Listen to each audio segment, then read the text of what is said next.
Singkat perkenalannya supaya nanti kalau ada yang mau pengen kenal lebih jauh nanti ya lebih ngobrol lagi.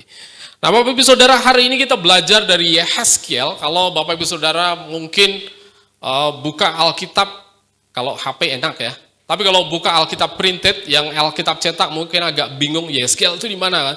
Kadang-kadang jarang orang melihat di kitab-kitab tersebut. Ya Yehezkiel. Nah Yehezkiel itu sebenarnya adalah orang yang lahir dari keluarga imam sebenarnya. Di Yerusalem dia menghabiskan waktu 25 tahun pertamanya. Jadi sampai dengan umur 25 tahun dia tinggal di Yerusalem. Kemudian ketika bangsa Babel itu menyerang Yerusalem, Yehezkiel ini kira-kira sedang menjalani pendidikan sebagai imam. Mungkin kalau sekarang itu mungkin di STTBJ gitu ya, kira-kira begitu ya. Dan belum selesai, lalu dibawa ke Babel pada waktu itu. Sorry, kacamata saya berembun nih. Nah, kalau saudara perhatikan, Yehezkiel itu juga hidup sejaman dengan Daniel, cuman Yehezkiel lebih muda. Daniel ketika dibawa ke Babel oleh Nebukadnezar, itu Yehezkiel kira-kira masih SMA lah, masih remaja begitu. Nah, pelayanan Yehezkiel sebagai nabi itu kelihatan sekali itu pada zaman gelap-gelapnya Yerusalem pada waktu itu. 7 tahun sebelum Yerusalem hancur dan sampai dengan 15 tahun sesudah bangsa Yehuda, yaitu dibawa ke Babel. Nah, kalau saudara perhatikan, bisa ini sebentar. Nah, ini Bapak Ibu Saudara, jadi kerajaan Israel itu terpecah menjadi dua, ada kerajaan Israel dan ada kerajaan Yehuda. Nah, kerajaan Yehuda itu rajanya separuh baik, tapi kerajaan Israel itu tidak baik semuanya, gitu. Kira-kira begitu. Jadi semuanya hancur. Ini pasca Salomo. Jangan terbengong-bengong, semuanya ada di Alkitab ya. Semuanya ada di Alkitab. Nah, pelayanan Yehezkiel itu ada di bagian ketika Yehuda itu diangkut ke Babel. Ketika mereka merasa putus asa, ketika mereka merasa hancur. Nah, kalau saudara baca di kitab Yehezkiel dari pasal 1 sampai dengan pasal 32 kalau nggak salah, itu isinya adalah tentang nubuatan yang semuanya jelek. Semuanya jelek, kehancuran, semuanya tentang hukuman dan sebagainya. Nah, mulai dari pasal 33 sampai dengan pasal 40, itu Yehezkiel itu ada titik balik, termasuk di dalam pasal yang ke-36 itu. Nah, Yehuda masih ada kesempatan meskipun dia hancur, meskipun dirinya hancur, tetapi Yehuda itu masih punya kesempatan untuk menikmati tuntunan Tuhan. Mari kita perhatikan bagian per bagian bagaimana bangsa Yehuda dan kita bisa menikmati tuntunan Tuhan. Hal yang pertama di dalam bagian yang pertama itu adalah di dalam ayat yang ke-26. Itu hal yang pertama saya dikatakan situ adalah pembaruan hidup. Mari kita perhatikan sekali lagi ayat yang ke-26. Kamu akan kuberikan hati yang baru dan roh yang baru di dalam batinmu, dan aku akan menjauhkan dari tubuhmu hati yang keras, dan kuberikan kepadamu hati yang taat. Nah saudara, setelah kejatuhan manusia ke dalam dosa, sebenarnya Allah masih merencanakan bangsa Israel untuk tetap menjadi jalan keselamatan bagi bangsa-bangsa lain. Sehingga ketika orang lain melihat Israel, mereka bisa melihat Tuhan, tetapi kenyataannya justru Israel itu jalannya melenceng kemana-mana gitu. Kalau saudara sekarang masih mengidolakan Israel, tuh jalannya sebenarnya Israel itu melenceng ya. Hebat Israel itu secara ilmu, secara otak itu hebat, tetapi hidupnya melenceng. Ada sih personal yang baik itu, tapi hidupnya melenceng. Makanya itu dihukum oleh Tuhan. Meskipun Israel adalah bangsa pilihan Allah, tetapi berkat dan kutuk yang pernah diucapkan oleh Tuhan itu melekat pada diri Israel. Dan yang tidak bisa dihindari oleh Israel karena ketidaktaatan Israel adalah kehancuran Israel.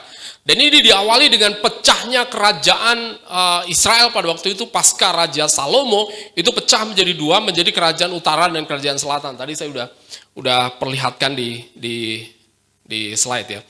Nah, setelah kerajaan pecah pun Israel dan Yehuda itu ya masih kacau begitulah.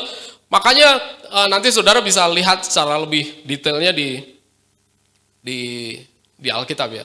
Tapi memang mesti lewat PA khusus ya itu ya. Nah makanya Allah menyerahkan mereka itu kepada bangsa lain. Ada bangsa Media Persia dan ada bangsa Babel. Itu Media Persia itu mengangkut Israel, kemudian Babel itu ngangkut Yehuda. Nah itu betul-betul hancur. Nah makanya di dalam ayat ini dikatakan ayat 26 ini, kamu akan kuberikan hati yang baru dan roh yang baru di dalam batinmu. Aku akan menjauhkan dari tubuhmu hati yang keras dan kuberikan kepadamu hati yang taat. Di dalam ayat ini kalau kita perhatikan, ini adalah jelas tindakan Allah terhadap bangsa Yehuda. Untuk apa? Untuk memberikan hati yang baru.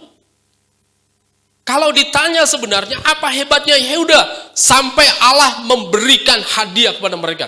Biasanya kalau kita itu diberi sesuatu itu biasanya karena hebat ya.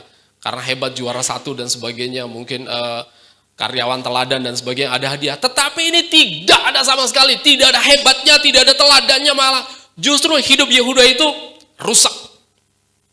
Tetapi Allah memberikan hati yang baru. Kalau mengingat kepada latar belakang Israel sepertinya tidak masuk akal. Kalau sampai Allah itu memberikan sesuatu yang baru kepada Yehuda. Memberikan hati dan roh yang baru. Tetapi disinilah kita melihat bahwa Allah punya hak untuk melakukan sesuatu. Nah, kalau nanti saudara perhatikan di atas, di ayat yang ke-22 dan 32, itu juga ada. Itu di situ jelas dikatakan, bukan karena kamu aku bertindak. Itu dikatakan sampai 2 kali ya, di atas dan di bawah itu ada. Bukan karena kamu aku bertindak. Ini jelas pernyataan Tuhan bahwa tindakan Tuhan tidak dipengaruhi oleh sikap manusia. Sepenuhnya ini adalah anugerah Allah. Nah saudara, Allah memberikan hati dan roh yang baru. Kenapa? Kenapa tidak memberikan hadiah? Kenapa tidak memberikan reward yang lain supaya orang bisa tertarik? Kenapa? Saudara, masalah ibadah itu bukan masalah waktu, bukan masalah tempat atau masalah visual dan sebagainya. Masalah yang sering kali dihadapi oleh kita ketika orang bicara tentang ibadah, semuanya berasal dari hati. Semuanya berasal dari hati. Orang bilang, Pak tempatnya jelek. Emang benar kalau tempatnya dibagusin mau ibadah? Pak, kepagian Pak, jam 8 saya belum bangun. Emang benar kalau dibuat siang terus mau ibadah? Pak, jauh Pak, saya nggak bisa datang Pak. Terus sekarang ada online. Online ya? Tetap mau ibadah nggak? Terlalu banyak alasan, terlalu banyak excuse. Alasannya apa sebenarnya? Alasannya adalah hati kita, roh kita. Makanya di sini dikatakan Allah memberikan hati dan roh yang baru. Pemberian hati dan roh yang baru ini adalah sebuah perubahan yang total di dalam hidup kita. Kita tidak punya hati, tidak punya roh yang baru. Apapun yang direncanakan, apapun yang dibuat oleh gereja ini nggak ada artinya. Nggak ada artinya. Karena apa? Karena semuanya kembali kepada hati dan roh yang baru kita. Penyelesaian masalah ibadah bukan kepada waktu, bukan kepada tempat, bukan kepada fasilitas, bukan kepada semuanya, tetapi kepada hati, kepada roh kita. Maka di dalam hal ini Allah menganugerahkan perubahan total dalam hidup manusia dengan memberikan hati dan roh yang baru. Nah pertanyaan yang berikutnya adalah, lalu peran kita apa? Tadi ada Allah, lalu peran kita apa? Nah hal yang kedua dalam ayat yang ke-27. Rohku akan kuberikan, diam di dalam batinmu, dan aku akan membuat kamu hidup menurut segala ketetapanku, dan tetap berpegang pada peraturan-peraturanku, dan melakukannya. Yang kedua adalah, peran kita, itulah hidup dalam iman. Pemberian hati dan roh yang baru kepada bangsa Yehuda, pada bangsa Yahudi kepada kita, itu merupakan lambang dari kehadiran Allah di tengah-tengah kita. Dulu kalau Allah hadir itu dalam bentuk awan, tiang api itu adalah lambang kehadiran Allah. Tetapi sekarang nggak ada lagi. Dan ketika bangsa Yehuda berada di dalam pembuangan, tidak ada lagi lambang kehadiran itu. Kehadirannya adalah dengan memberikan hati dan roh yang baru kepada manusia, kepada kerohanian bangsa Yehuda itu, Sehingga itu menjadi lambang dari kehadiran Allah. Nah, saudara, kerohanian bangsa Yehuda tidak tergantung pada kemampuan diri sendiri. Kerohanian kita tidak bergantung pada diri sendiri, tapi kepada pekerjaan Allah. Itu yang kita sebut sebagai anugerah. Nah, kita apa? Kita ini apa? Perannya apa? Ada anugerah dari atas, lalu kita di bawah. Perannya kita adalah menerima. Inilah yang kita sebut sebagai iman. Maka kita disebut sebagai hidup beriman. Orang yang hidup beriman itu ada tiga tahap. Ada 3 tahap. Tahap yang pertama itu adalah percaya secara nalar. Secara nalar, pakai, kalau saya bilang pakai otak kasar nggak ya? Secara nalar, secara akal. Jadi kita punya akal, punya pikiran, bisa menganalisa, itu percaya. Orang selalu bertanya, betul nggak Yesus itu adalah Tuhan? Saya mau jelasin gimana ya? Jadi saya selalu katakan hakim terakhir, hakim agung yang akan menghakimi semua manusia itu siapa? Isa Al-Masih. Ya udah, ngapain tanya gitu? Lalu tanya lagi, loh, Isa Al-Masih itu Tuhan bukan? Loh, kenapa kamu tanya lagi gitu kan? Itu kan sudah jelas, itu sudah jelas bahwa yang menghakimi manusia di akhir zaman itu adalah Isa Al-Masih. Lalu kenapa kamu tanya lagi? Loh, itu kan nabi. Lah semua nabi juga banyak. Lalu kenapa yang dipilih Isa Al-Masih? Karena memang dia adalah Tuhan. Itu kita menggunakan cara berpikir, Saudara. Kita menggunakan cara berpikir. Itulah yang disebut sebagai saya percaya secara akal, secara nalar. Kalau Yesus itu bukan Tuhan, kenapa dia bisa mengampuni manusia? Kenapa dia akan menjadi hakim agung di akhir zaman? Itu nalar ya, itu nalar. Lalu yang kedua, tahap yang kedua, iman itu adalah menerima. Kalau secara nalar kita bisa tahu, oh iya, ya berarti betul ya Tuhan, Yesus itu Tuhan lah. Terus ngapa? Oh iya ya, ya udah selesai. Itu belum beriman. Setan juga percaya bahwa Yesus adalah Tuhan gitu. Apa bedanya kita dengan setan? Setan tidak menerima, tapi kita menerima. Itu yang disebut beriman.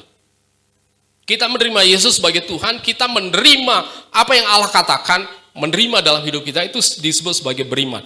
Hal yang ketiga adalah penyerahan diri. Iman disebut sebagai penyerahan diri.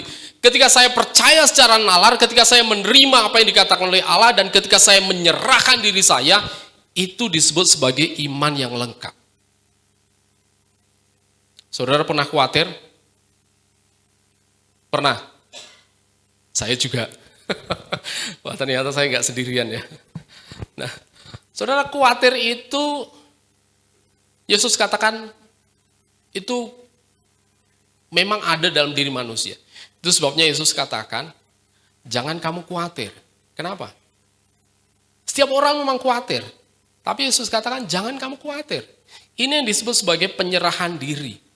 Loh Tuhan, besok anakku masuk sekolah, aku belum bisa bayar. Saudara, anak saya itu yang pertama dan yang kedua itu terpautnya 3 tahun.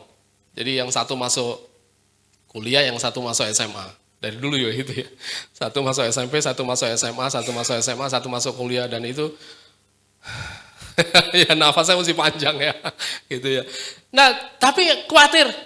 Ya logika manusia iyalah gitu ya. Tapi Tuhan katakan, kamu jangan khawatir gitu. Bukan berarti saya hidup seenaknya, bukan begitu, tetapi ya saya menerima itu dengan ucapan syukur bahwa Tuhan akan menyediakan. Itu yang disebut sebagai penyerahan diri. Jadi kita belajar iman itu sebagai percaya kita belajar iman sebagai menerima, dan kita belajar iman sebagai penyerahan diri, sebagai kebergantungan kita kepada Allah. Saudara, di dalam hal ini Allah bisa saja sebenarnya menjadikan manusia itu sebagai robot.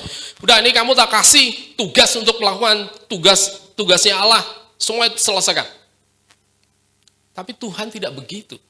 Tuhan membuat manusia itu, memperlakukan manusia tetap sebagai pribadi. Kita sebagai pribadi, saya sebagai Lukas, istri saya sebagai Yuni, Pendeta Irwanto sebagai Irwanto, tetap sebagai pribadi.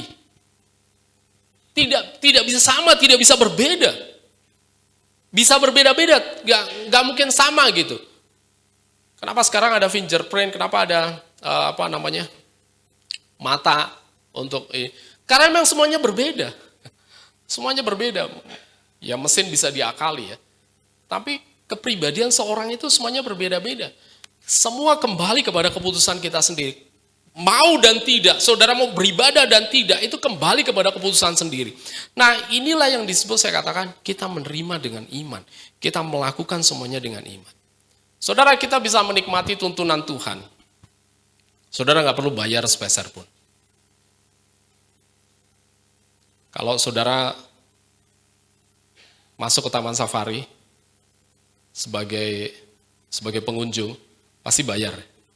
Tapi ketika menikmati tuntunan Tuhan, saudara nggak perlu bayar. Karena kita nggak sanggup bayar. Kita nggak sanggup bayar. Semuanya digratiskan oleh Tuhan. Itu yang disebut sebagai anugerah. Saudara, memang hidup kita tidak sekacau bangsa Israel, bangsa Yahudi pada waktu itu. Tapi saya nggak tahu ya, saya nggak tahu. Saya secara personal saya melihat bahwa Indonesia nggak terlalu kacau kayak bangsa Israel pada waktu itu. Ya. Tetapi mungkin secara pribadi kita punya masalah, kita punya pergumulan kita sendiri, kita punya masalah kita sendiri. Saudara, Allah selalu memberikan kesempatan, selalu memberikan jalan kepada kita masing-masing untuk mendapatkan hati dan roh yang baru. Mungkin kita pernah jauh dari Tuhan, mungkin kita pernah mengabaikan Tuhan dalam hidup kita. Saya tidak tahu dengan permasalahan Bapak Ibu Saudara masing-masing, tapi mungkin kita pernah tidak peduli dengan Tuhan. Tetapi ini kesempatan bahwa Tuhan memberikan hati dan roh yang baru kepada kita. Untuk apa? Untuk memperbarui hidup kita sehingga kita dalam hidup kita sehari-hari, kita bisa menikmati tuntunan Tuhan dengan damai dan dengan nyaman. Mari kita akan berdoa. Bapa di surga, terima kasih atas hari ini. Kami bersyukur bahwa Engkau memberikan anugerah yang luar biasa dalam kehidupan kami. Tuhan, secara nalar, mungkin kami dianggap tidak bisa. Seharusnya